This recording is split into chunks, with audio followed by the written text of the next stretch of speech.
You want the truth? Well, here's the wicked truth.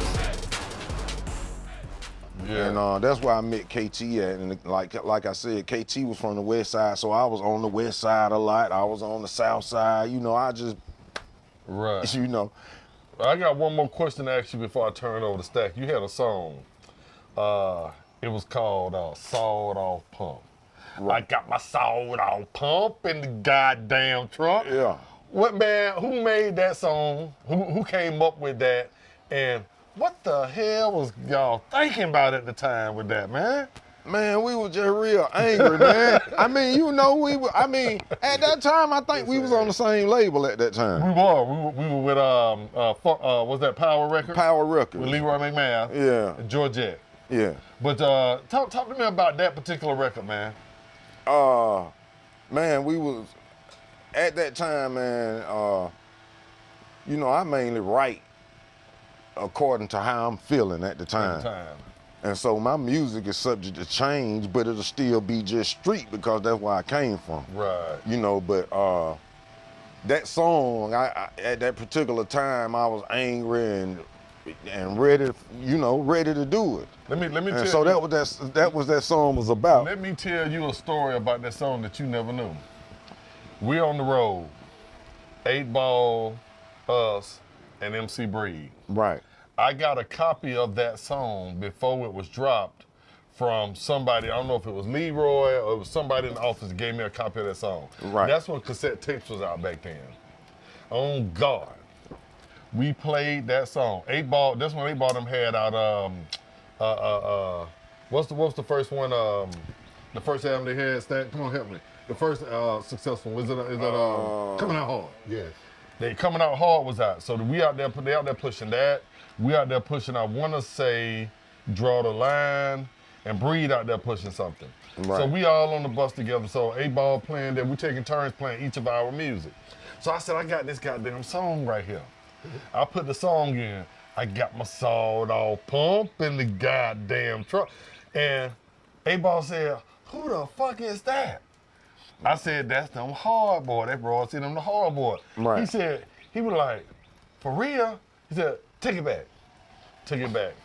It played, didn't get through the first verse again. Take it back. Yeah.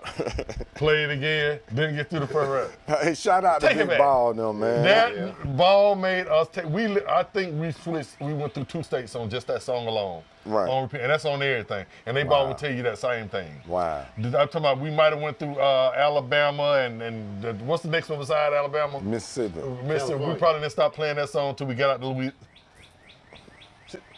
You said what's next to I said, what's the next state next to Alabama? And what you California is next to Alabama, bro.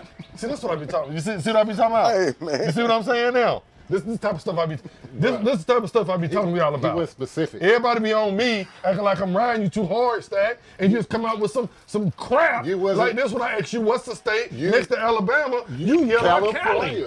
You went Pacific. Stack, you must want to talk to Roy. Go on, talk to Roy. Let me, because I'm getting too heated. Well, I just, look, you say you from Pool Creek. And I was trying to get him, you know, I have some similarity from because, you know, I grew up on Camp Creek. So I was just figuring, like, we both got the creek in our name. That made me kind of hard, too. And at one point, I was a boy. And then, look, I'm looking at your name. Wait, hold up. You can't gloss over that. You can't just gloss over what you just said. What? You said that man said he's from Pool Creek, which is one of a project. Okay, well, and you from Camp Creek, Stack. Yes. Which is a highway. But and since both of y'all got creek in the name, that make us, you know what I'm saying, hard. And that makes you. We hard.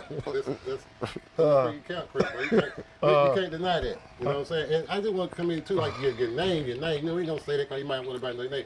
But bro, your name hard. Your last name hard. Hey man, your last name hard. Your last name, boy, your last name hard. But so you ain't have no choice. See, you gotta look at synergy. You gotta look at synergy. Your last name is hard. So you're gonna do that anyway. You know what I'm saying? But you know, I just, you know. Talk to Roy, see, man, leave him alone. Man, you know, y'all did how many albums? Y'all did 3 albums. Right. You know what I'm saying? Y'all did 3 albums from what, 91 through 98. But I want to talk about the one in 96, the one you did on Epic Street, you know, the roll out the red carpet. What made you just say, I'm gonna go ahead and do, get out, just solo it up like that. It wasn't even that project wasn't even something that was planned. Okay. At the time, like I said, I think we had a situation on the first project with Lil Dave and JoJo, and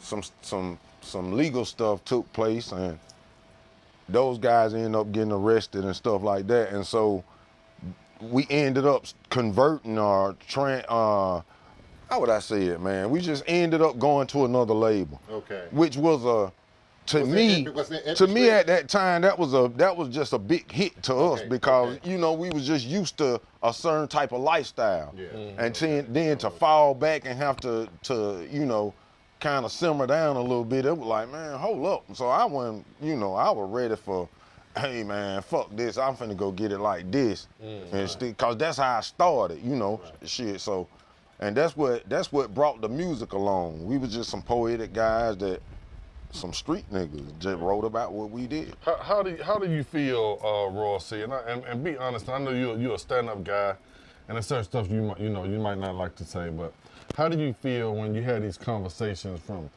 groups like Ghetto Mafia, groups like, a guy, Sammy Sam, or Raheem's, or anybody in the city, and we're talking about, the greats that started this, and sometimes you be slighted and left out. How does that make you feel, bruh?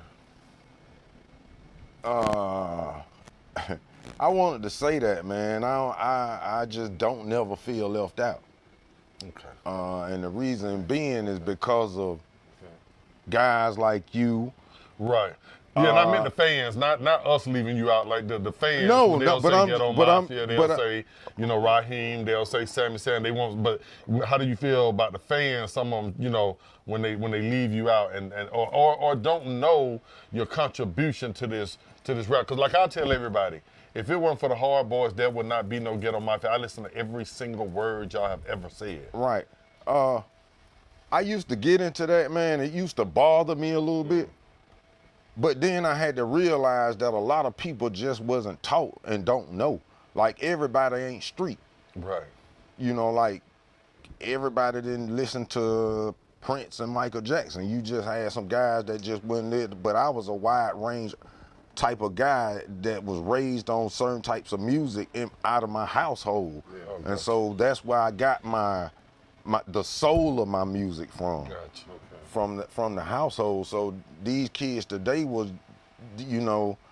and no disrespect to anybody, because I'm not mad at nobody for, not recognizing who I am or whatnot. I'm just not. I'm not big on that now, man. And I hope that people would realize their history when they're doing music, man, because right now they're putting ages on everything. Yeah, they always putting ages on stuff. You need to quit rapping, trying to tell me you need to stop rapping. You need to stop rapping. Well, I said, well, shoot, y'all stop trapping. You ain't too old to trap, so I ain't too old to rap. You know what I'm saying? I mean, it's just crazy, but I just, I mean, it's just good to talk to you, because I know, on the serious note, just real, if I could be serious, man, I definitely. No, I definitely listened to you, man. It was a shock. You know what I'm saying? Like, they talking about this and they putting it and we can hear it. You know what I'm saying? Right. Yeah. So it was different, man. I appreciate it, man. But getting back to what you said about the Roy C project, man, I ain't want to leave nothing out. With that situation, I ended up. I was kind of, by me being involved with Lil Dave and JoJo, Dallas Austin was also involved in our career too as well. Gotcha. And that's how I ended up doing a project with Sony.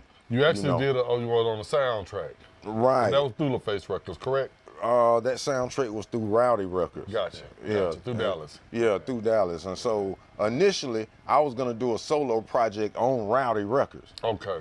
And so Claude Austin, Dallas Austin's late brother, he brought down a guy, Colin Wolf, from Dr. Dre's camp, and Colin did everything from Deep Cover. He did Snoop, he did NWA, he did, And so they thought that him and I would make a good, you know, formula together and we could do some music together. Right.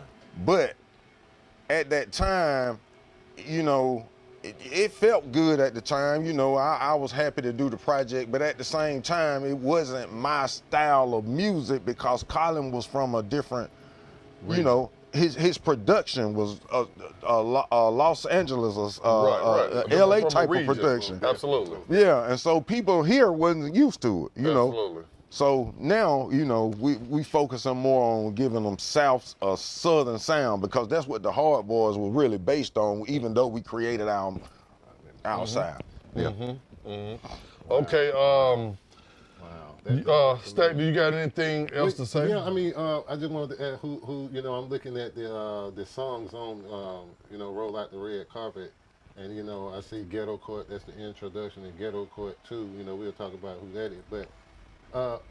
Number two, I see They Don't Want None. That's the song. They don't. Who is they? Who is they, bro? Hey man, it was. Zach, he's talking about you. The day is you.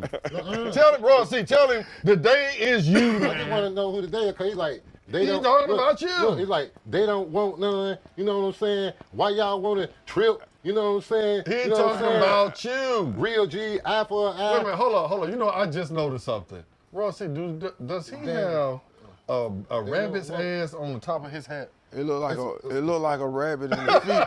It looked like a rat. It looked like a squirrel in the fetal position. There you go. There's a squirrel. See, I went to America's.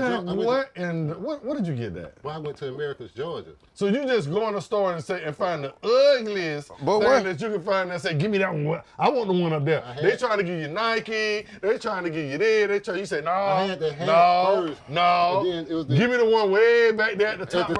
Way at the top right there with the fur on it. And he said it went free, so it was squirrel. I was like, well, give it to me anyway. Squirrel? Yes. You know what I'm saying? So, you know, that loud. I had to hook it up like that. You know what I mean? Good God on my boy, you crazy. Let's find out. Hold on, y'all. Take that look at it. Boy, you crazy. We gonna take a little quick break right quick, man. And, you know what I'm saying, to blow us one. You know what I'm saying, Roy? Can you roll one, man? Hey man, we can roll. Now, I heard you smell like a pound of that good thing right there. Let's get us roll one, man. We'll be right back in a minute. I need some meat. Stack, hopefully you will go home. Hopefully you won't be back. That boy said he needs some meat. I'm finna put my suit on. Hopefully you will not be back. Where my cummerbund at? Hey, you got the weed on your hat, Stack, right there. Oh, but it's kale. Oh, damn. This kale. Kale? Yeah, this ain't no weed, but it's kale. I don't do that. What the hell? This is kale. What's wrong with you, Stack? I don't do that, but it's kale. It's weed, but it's kale. Man, that boy. You know what I'm saying? I can't, man. Okay, Wicked Truth TV, we'll be right back. You want the truth? Well, here's the wicked truth.